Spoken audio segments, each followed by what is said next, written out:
All your base art belong to us. You're listening to Gamers Digest, a podcast where your hosts put the controllers down just long enough to talk about gaming news, rumors, and anything else they can think of. Here are your hosts, Spider-One and Mr. Factastic.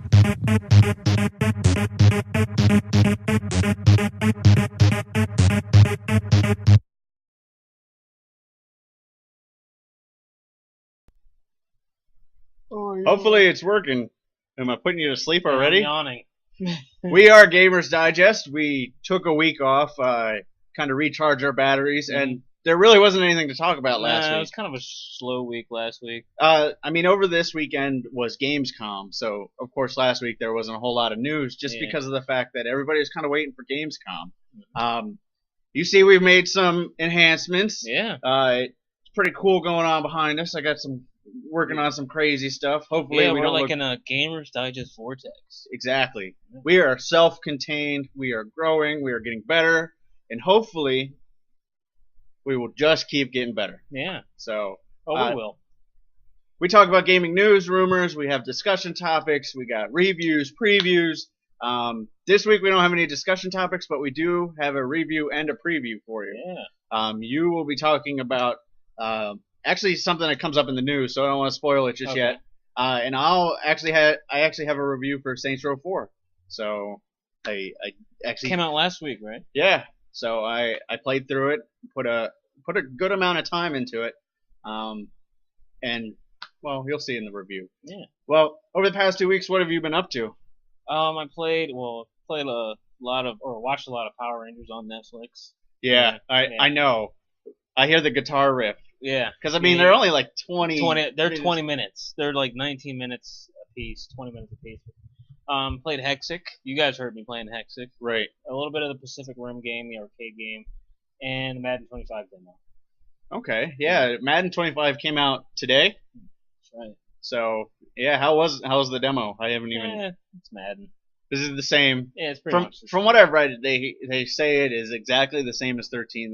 They've changed a little bit of the engine, so it's a little more fluid. But other than that, it's the same game. Yeah, the same. I mean, you only played the demo, so I guess you can't really choose too many of the modes. No, I don't even remember what team it was again. It's probably the Super Bowl teams. It's probably the Ravens and the whoever they played, the Niners. I don't know. That's typically what the demo is. Like last year's demo was the Bears and the Redskins. Oh, I think they had a Super Bowl demo last year, but only certain people got it. Okay. So, oh well. I played Final Fantasy 14. It actually launched today, but early access started on Saturday. Or I should rephrase that. I tried to play Final Fantasy 14. Something's wrong with it, I heard. Yeah, they haven't had too good of a launch. I mean, I was actually able to get in there and play a couple of times, but there's like a cap of population on the servers, and they didn't put a log out, like a timed log out. So if you idle in most MMOs, if you idle for a certain amount of time, it kicks you off. Final Fantasy 14 doesn't have that implemented, so people just stay logged in. And that just perpetuates the problem. That's kind of like a lack of oversight. What the heck happened there? I did some research. Apparently they had it, and they turned it off for the last beta because they wanted as many people on the servers as possible. So I don't think they remembered to turn it back on. Oh, okay. But it perpetuates the problem because if you can't log in, when you finally do get in, you don't want to log out, so you just sit there and let it idle. And, you never get logged out, so it has a lot of problems. I am a decent level, and I probably will do a review on it maybe next week if I can get some playtime in. But like the level cap is 50, and my highest class is like 20. Okay. So I'm not really far enough to say how things synergize and stuff because you've barely reached the. Yeah, and I mean it's not even like World of Warcraft where like you're a rogue and then you level a rogue to the max level. And you kind of get how a rogue plays. For 14, like say you want to be a black mage, you actually have to level 3 of the caster classes to open up the black mage job. So there's a good time investment to even get to that point. It seems like a smarter way to, at least make sure you invest your time. Right. You know. So Isn't that the one where you like level up the weapons? yeah, it's all based on weapons. So like if you're using a lance, you're a lancer, and then say you equip like a one-handed sword, then I think it's a gladiator. So I'll touch on that in the review, but maybe if I can get some more time in. Of course, I played Saints Row 4. I had to if I wanted to review it. Yeah.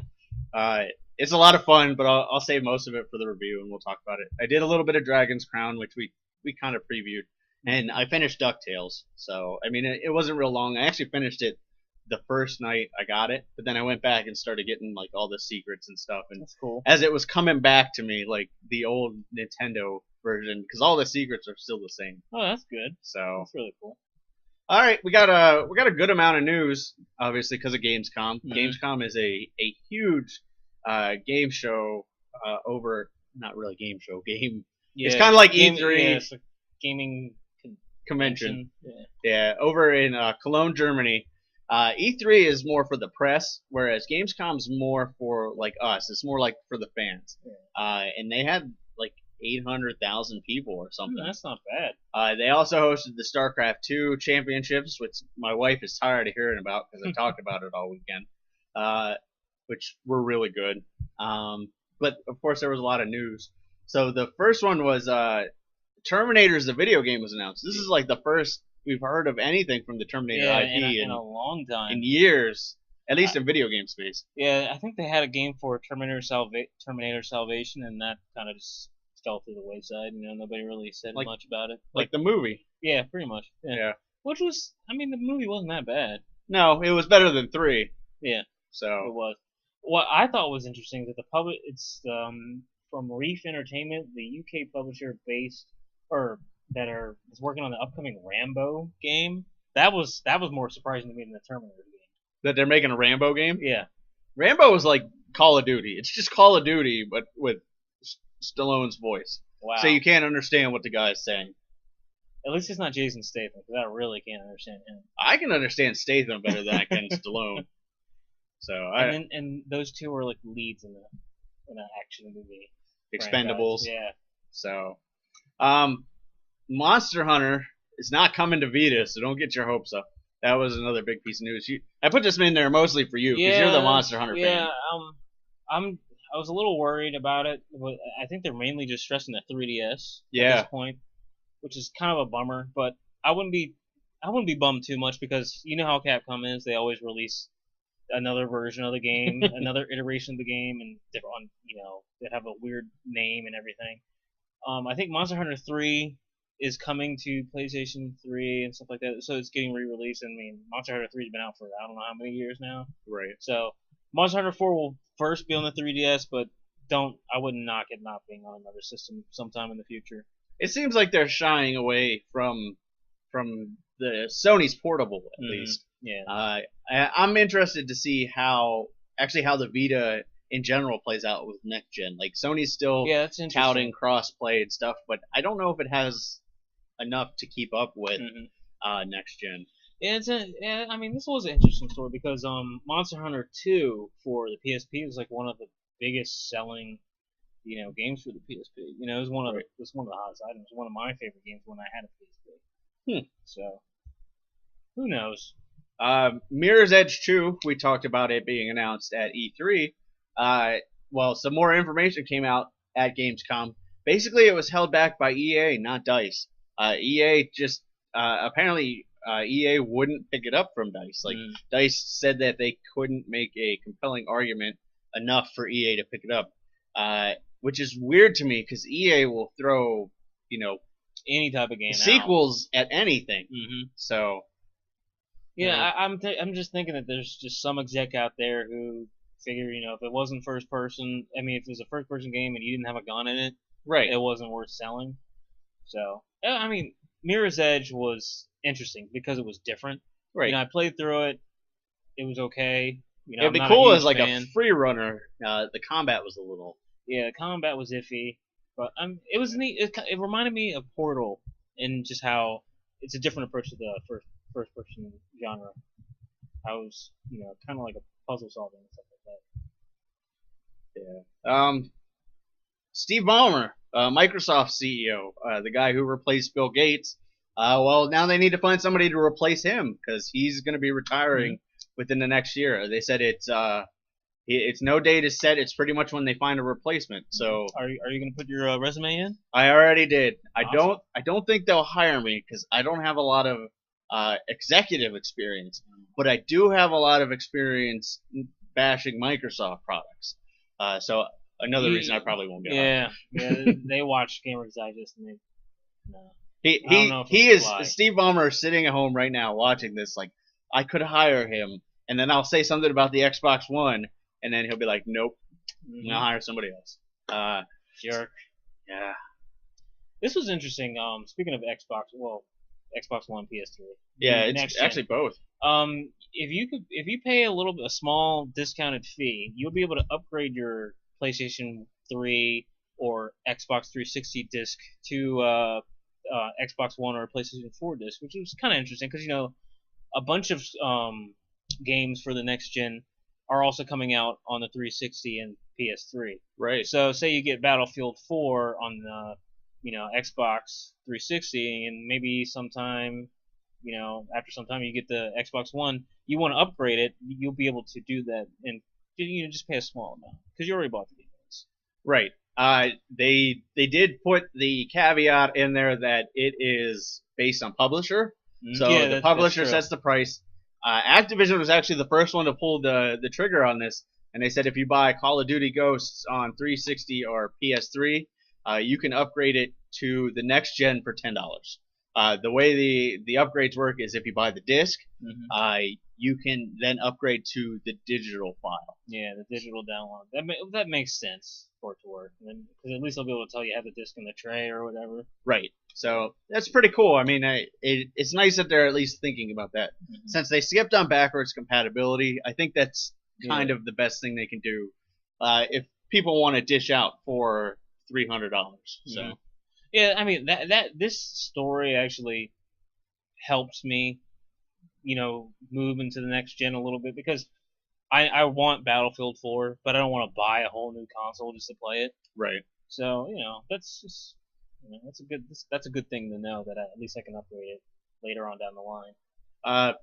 PC gaming juggernaut mod, I guess is the best way to say it. DayZ. We've talked about DayZ quite a bit. Well, DayZ has a standalone version in the works, and the launch window was currently this year, and then they pushed it kind of to early next year, and now they've actually dropped the launch window completely.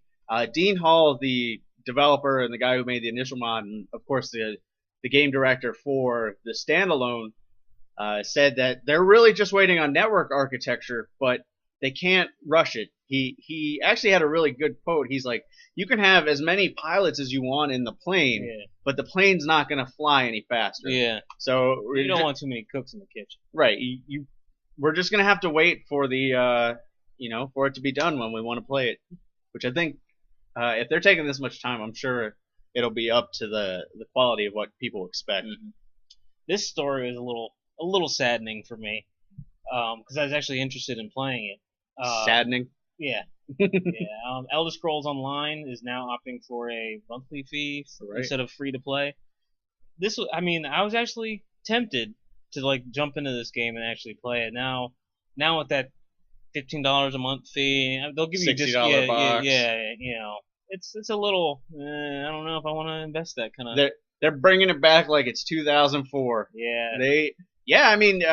That's pretty brave. I mean, Final Fantasy 14 has a subscription too, but it wasn't $60. It was actually $30, and you got a free month with it. And the subscription is actually a little cheaper. Like Final Fantasy has like a tiered subscription. Okay. So like if you only want one character, then it's only like $10 a month. Okay. If you want unlimited characters, it's like $15 a month. Okay. But since you can be all the classes on one character, you can, as long as you're happy with the way that character looks. Yeah. You really only need one. That's true. Whereas Elder Scrolls, $60 for the box, $15 a month. Very old school. Like they're trying that World of Warcraft route, and that hasn't worked too well recently. No. Look, it already turned me off as a potential player for this game. And that's what happened to Star Wars. I mean, the Old Republic was a monthly fee, and they struggled. Like they struggled to keep their subscriber base, and then they went to free to play, and they're making buku bucks now. Like, and nothing in the game has changed. Yeah. So, the other big contender for next year's early MMO launch is WildStar, which is more like a hardcore. Obviously, it's a new IP, but it's a more hardcore type game. Okay. And they also announced that they're going to be subscription based. But they also announced that you can pay for that subscription with in-game money through a certain like trading program. A lot like EVE Online does it. Like, okay. If you have a lot of time to play, you can make enough money, and then you can buy it from other players. And if you don't have a lot of time but you have a lot of money, you could buy these certificates and then sell them to other players, and you can make some in-game money. It's actually a really good thought-out system. So that I'm not too upset about, because there are other ways. Like if you play it enough, and from what I've been hearing, you really don't have to play it all that much to make it. I mean, that's cool. So we'll see. I mean, Elder Scrolls, I'm interested in it, but they keep like chipping away at like my interest for it. Yeah, so. Seriously. I mean, that I want to say that almost killed it right there. Right. That almost killed it for me right there. Well, another game that's free to play that we've actually talked about that isn't an MMO is Killer Instinct for the Xbox One. It's a remake of the popular fighter Killer Instinct. Yeah, Super Nintendo. Right, and N64. Remember, because there was Killer Instinct 64. That's right, Well, when you get the free to play, you only get 2 characters, and I guess there's 6 other characters. Yeah, Does it say in there? That,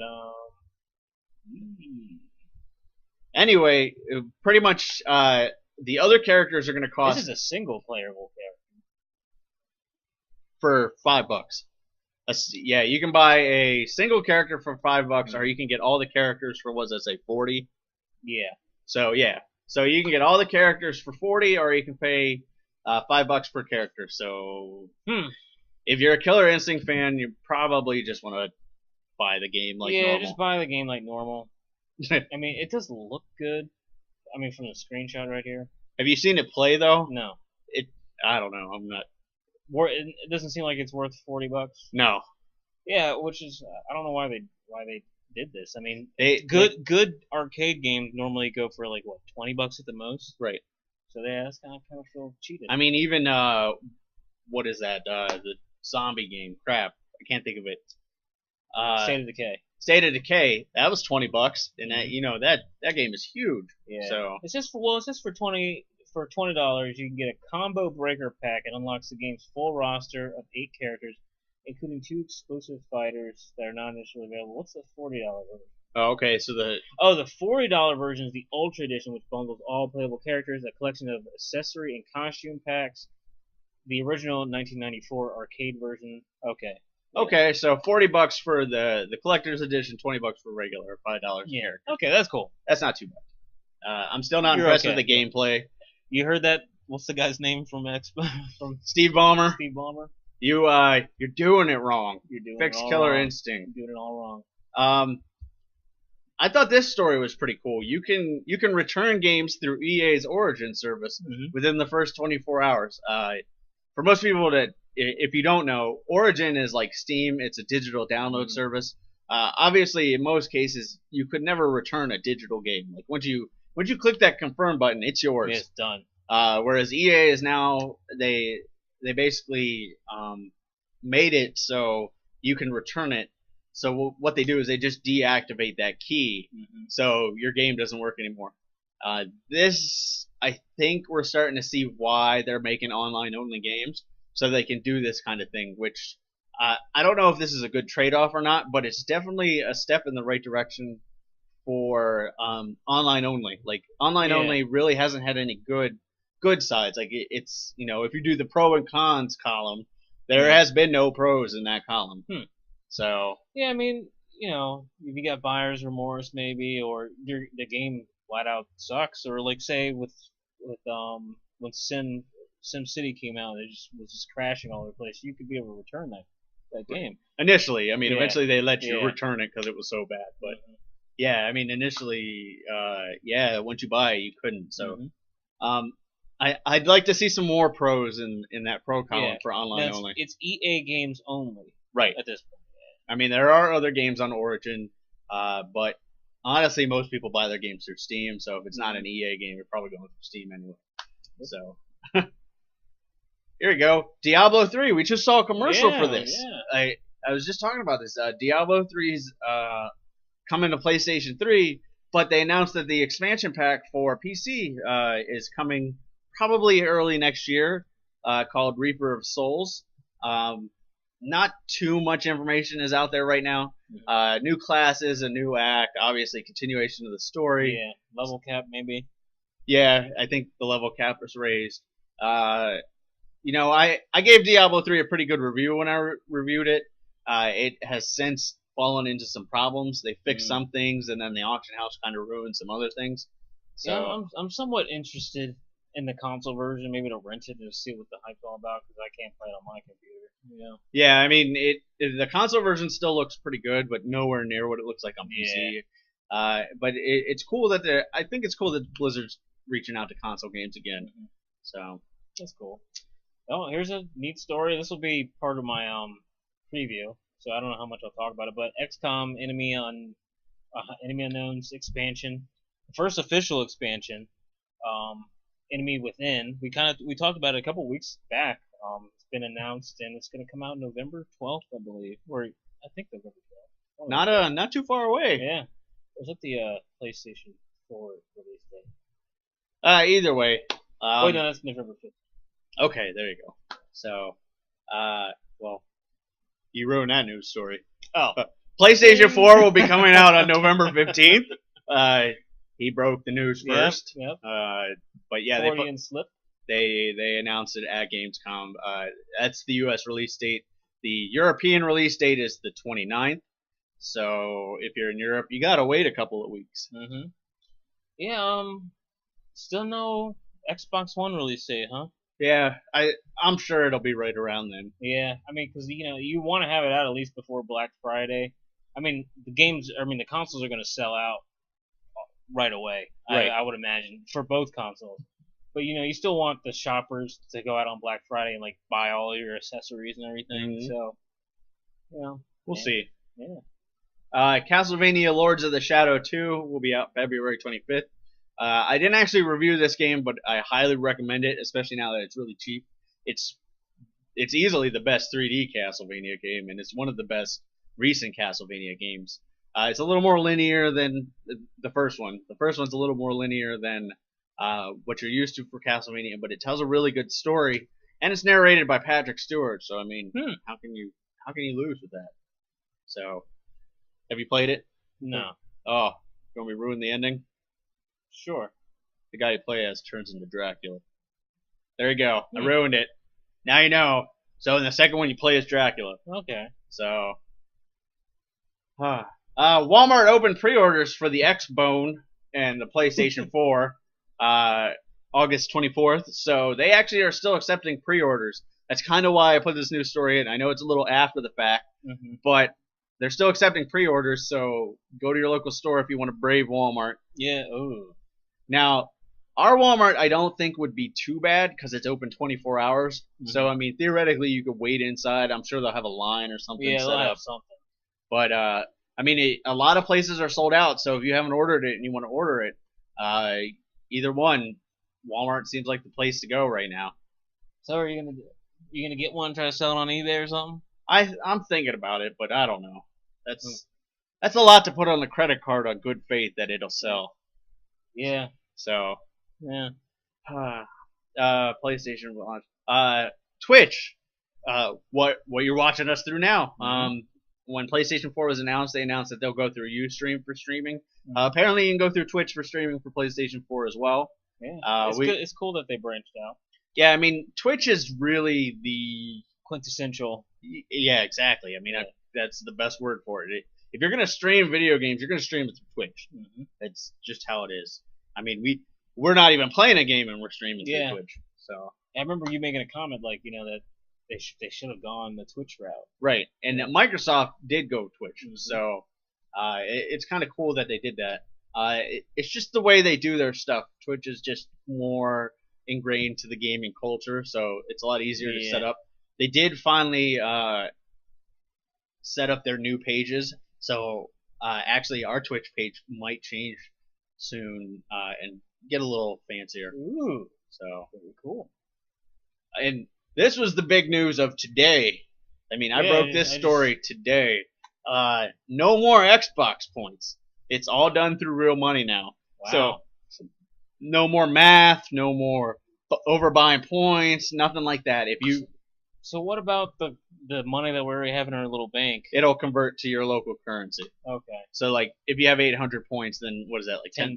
10 yeah. bucks? So yeah, it'll convert to your local currency.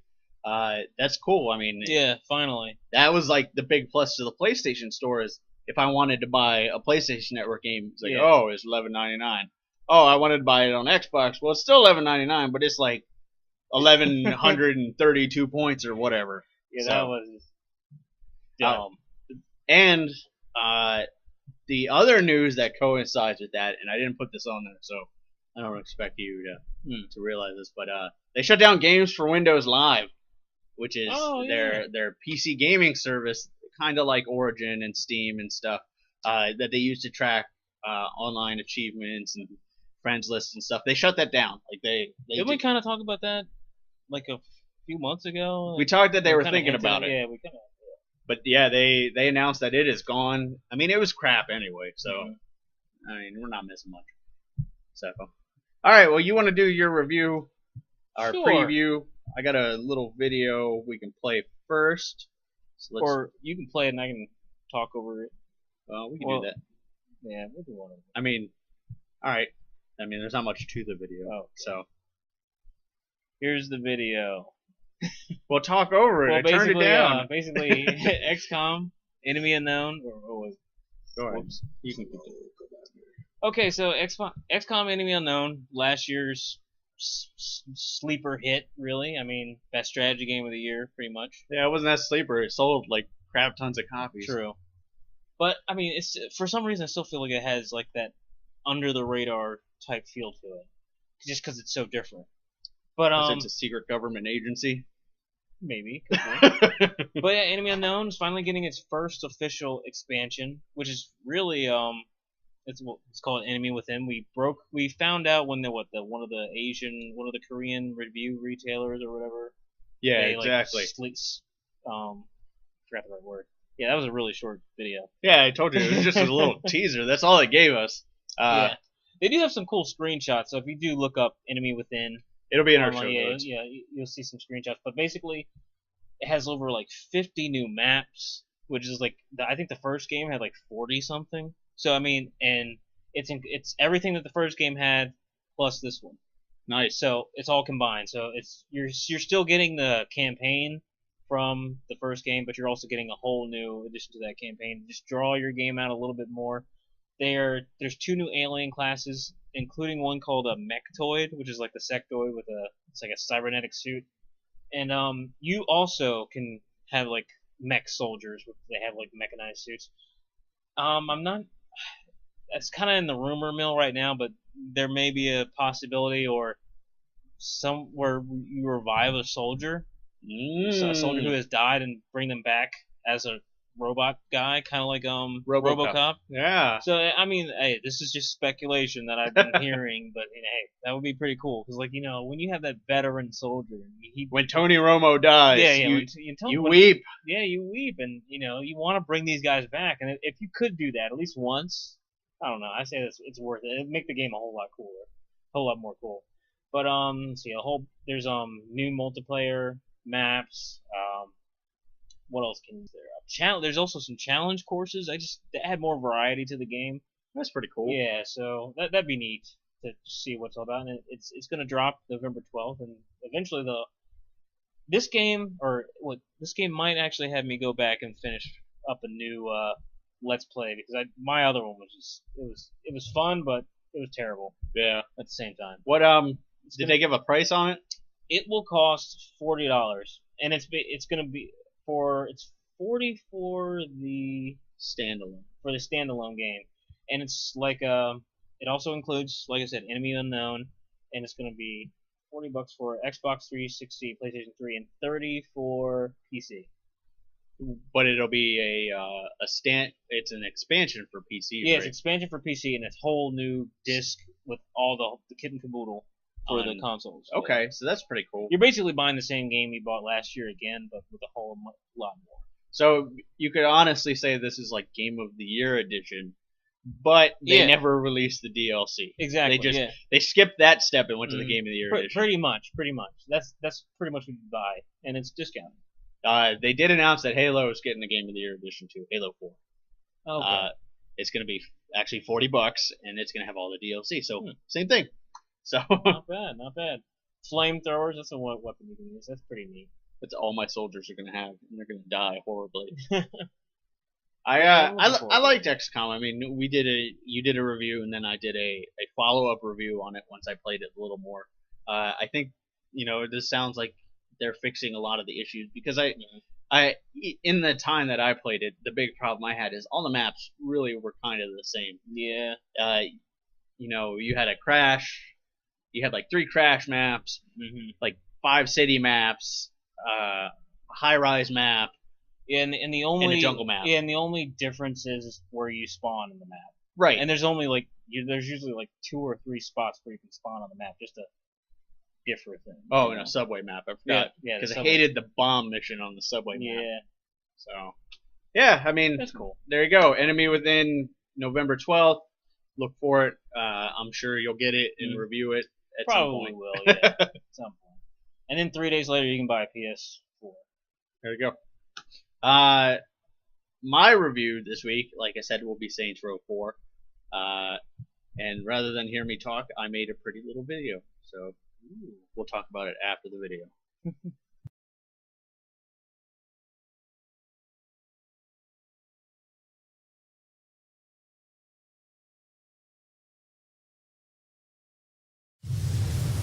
While trying to come up with a good opening for my review for Saints Row 4, I racked my brain trying to come up with some clever metaphor or a funny line that best describes it. Then I said, F it, and I realized that to do the game the most justice, I should let it speak for itself.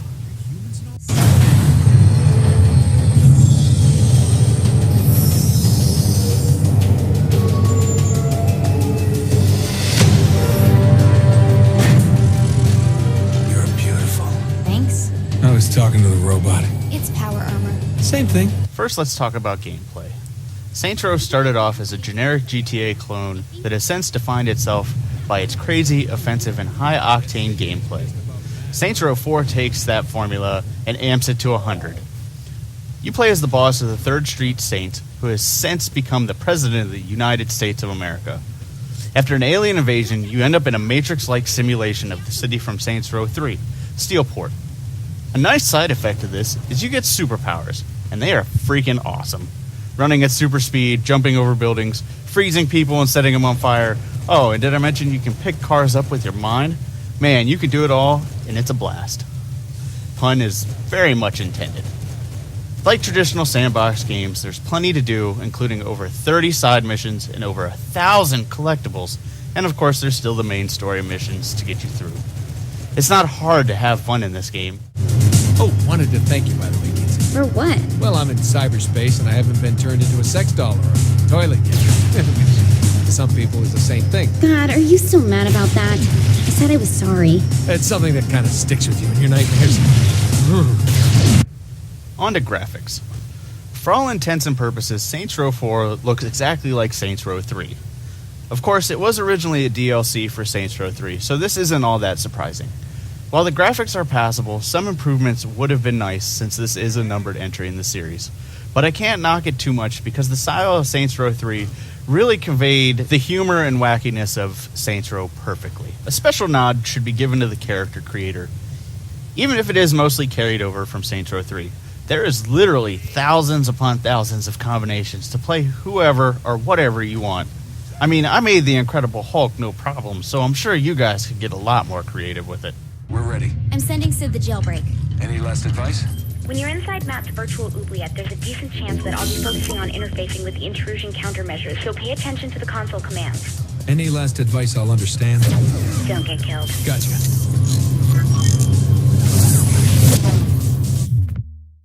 One of the staples of open world sandbox games is the playlist for its radio stations. While most of the music isn't anything special, there is a cool new feature that lets you listen to the radio stations even while you're out of cars. While there is an in-game explanation for this, I hope this continues, as it's really made the hunting of collectibles and just doing general outside of mission stuff a lot more fun. The voiceover continues to be amazing, with all the characters coming to life with their own personalities and quirks. A special nod especially to the British characters, as they are hilarious. The addition of Nolan North as Nolan North is an awesome nod as well. And then is heard no more. It is a tale told by an idiot, full of sound and fury, signifying... What idiot said that? It's a quote from Macbeth. Never did like that. I'll be honest with you, it was hard for me to do this review, since there's just so much to cover in Saints Row 4, and I know you really don't want to watch a 10-minute review. From its meager beginnings as DLC for Saints Row 3, it grew into something special. While never taking itself too seriously, and of course making fun of video game culture along the way, it never comes off as stupid humor. Crass and obscene, yes, but at least it's well thought out. Graphics and sound are on par with 3, so don't expect anything genre-breaking, but it fits the game well. Gameplay is where Saints Row 4 really shines. Foregoing fancy set pieces, heavy drama, and the twisting narrative games are well known for today, Saints Row 4 goes for pure fun, and it succeeds on all levels. I can honestly say that it's the most pure video game I've ever played, because at the end of the day, don't we just play them to have fun? Oh, still not convinced that you should play this game? Did I mention that it has the safety dance? I give Saints Row 4 a 9 out of 10.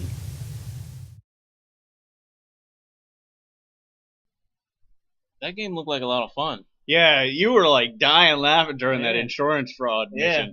I mean, that's been a staple in the Saints Row series for a while, but since you have these superpowers, You can really, you can really exploit the physics and stuff on it, and the game expects you to. I mean, like, I can tell you in Saints Row 3, because I actually went back and played it a little before Saints Row 4 came out, like, the insurance fraud missions, like, the goals were like 100,000. Like, for gold, it was like 50,000 for silver, whereas, like, that one you saw 700,000. yeah, and that was like the first. That was like bronze. So they, they really expect you to pull out all the stops. It is a lot of fun. Like, I honestly, like I said in the review, it's probably one of the most fun games I've played in a long time, because it doesn't take itself seriously. It's not, like I said, it's not stupid humor. It's actually really well thought out humor. I mean, sure, there's like the tentacles and the dildos and stuff. Yeah. Like, it's obscene humor, but it's pretty well thought out humor. Like, at the very end of the game, you assault the alien ship, and like one of the biggest jarring things is when you're in the real world, obviously you don't have superpowers. Mhm. Well, at the end of the game, they kind of circumvent that because they give you power armor. Like they give you like the Master Chief armor, Okay. and it's really cool. Like, you're fighting through these aliens and stuff, and you're about to jump down and go through like the skydiving sequence in the alien ship, Okay. like they like to do in Saints Row. But yeah. he like a meteor or something falls, like a piece of debris, and he jumps off and he says, "It's time to finish the fight." And it's like, this is Halo. Like, yeah. there is all kinds of stuff like that. Like, there are Star Trek references, there are Blade references. Obviously, there are a lot of Mass Effect references. Like, there are Mass Effect references everywhere, All over the place. and I mean, it's really well thought out. Nice haircut. I would recommend it to anybody that's a fan of the like the GTA style games, stuff like that. You will probably be offended at times. I mean, there are some pretty offensive stuff in Saints Row. It is Saints Row. And that's kind of how it distinguishes itself. But They don't hold back. the story is good. I mean, you can be as ridiculous as you want. I mean, you can be, like I said, you could be the British president. Two popular video casters, Jesse Cox and Wild Krendor, did a lot of Saints Row 3 stuff, so obviously they did Saints Row 4. One of them plays like an old British guy with like scars and stuff, and he's like a decrepit old man. And like the other guy is like a blue person with dreadlocks and the American flag tattooed on his face, and he sounds like a woman. I mean, you can get as creative and do whatever you want in this game, and it's just a lot of fun. So, 9 out of 10. 9 out of 10, yeah. So Cool. I want to play it. yeah, I mean, I haven't got all the collectibles. I did all the side missions. It does even have multiple endings, kind of like Mass Effect. Like if you do the loyalty missions, or not. So, I can't say anything other than it's good. I mean, pick it up. It's definitely worth it. There is co-op. I didn't mention that in the review. After the fact, I did think about that. There is 2-player co-op. You can play the whole game co-op. Every activity, every mission, everything. So, it's a little weird in the fact that there's a main person and then like a side person. So like the quick time events and cutscenes and stuff, the main person handles, and then the side person just kind of watches. But then all the actual mission stuff you can both. Very Crackdown-ish. Exactly. It is the best Crackdown game ever made. Mm-hmm. So, we do have a deal of the week. I forgot to put it in there. Today and tomorrow is the last day for it, but there is the Humble Origin bundle. I don't know if I showed you this, but I talked a lot about it at work. EA has a bundle on Humble Bundle. I mean, we've done Humble Bundles before. Mm-hmm. Basically, the idea is you can pay whatever you want. If you pay over the average, you get some extra games. But EA has a lot of games on there, and theoretically, you can get most of them if you pay $1. Like they have Battlefield 3, they have the original Mirror's Edge. I mean, they have a crap ton of games. Let's see if I can pull it up. Humble Bundle. Yeah, I mean, do you know how much the average is? Like $20? Last time I looked, it was like $5. Oh wow. Yeah, so, alright, here's the games you can get if you pay under the average. You can get Dead Space, Burnout Paradise, Crysis 2, Mirror's Edge, Deep Space 3, and Medal of Honor. If you pay over the average, which the average is $4.93 right now, you get Command & Conquer Red Alert 3, Battlefield 3, Populous, and The Sims 3 Starter Pack, including all those previous games. So for $5, I mean, you get, like, what, 10 games? Yeah, that's, wow. And of course you can pay more.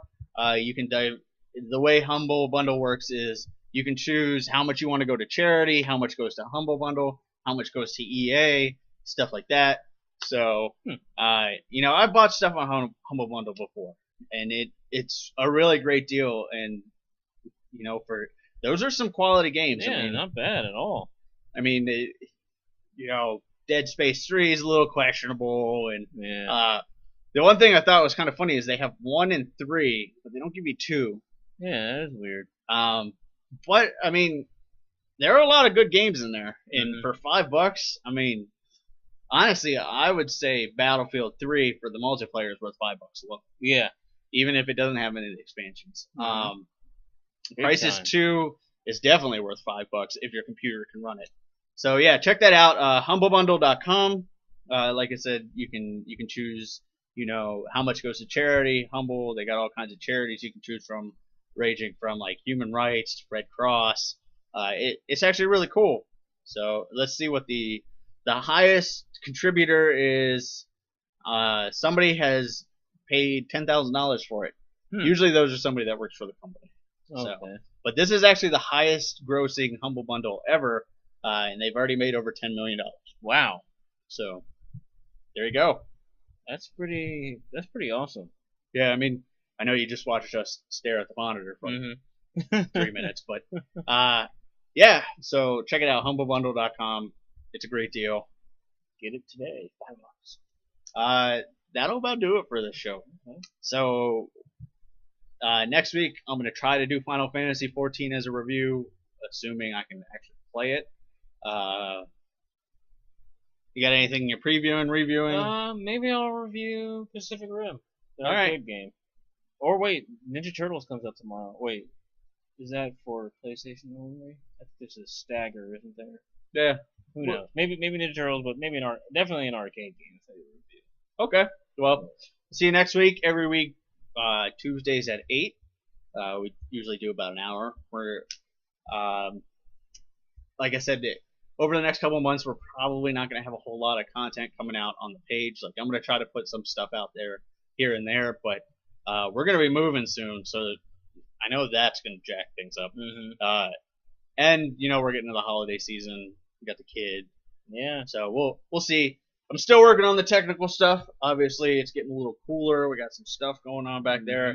I can do this. This is pretty cool. Like I thought this was pretty neat. I can get Mario and stuff back there. That's nice. There are high budget. I mean, I got like a $5 piece of green fabric back there that's making movie magic. Yeah, no, seriously. So You got it from Walmart, right? yeah. Well, don't give away my secrets. Oh, don't trade secrets. Trade Gamers Digest. Exactly. Hopefully the sound was better this week. I've heard that the sound's been a little low. I changed some things around. You guys can't see it, but the mic is literally like right there. Which that probably was counterintuitive. Yeah. But we'll see you next week.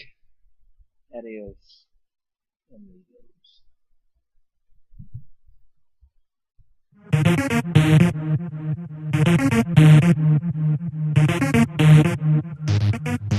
Gamers Digest is a Spider One and Mr. Factastic production. All characters and games are owned by their respective companies and are used under the Fair Use Law. Check out Gamers Digest at gamersdigest.me, on YouTube under Gamers Digest Podcast, like us on Facebook, and follow us on Twitter at The Gamers Digest. Viewer questions and comments can always be sent to gamersdigestpodcast@gmail.com. See you next week.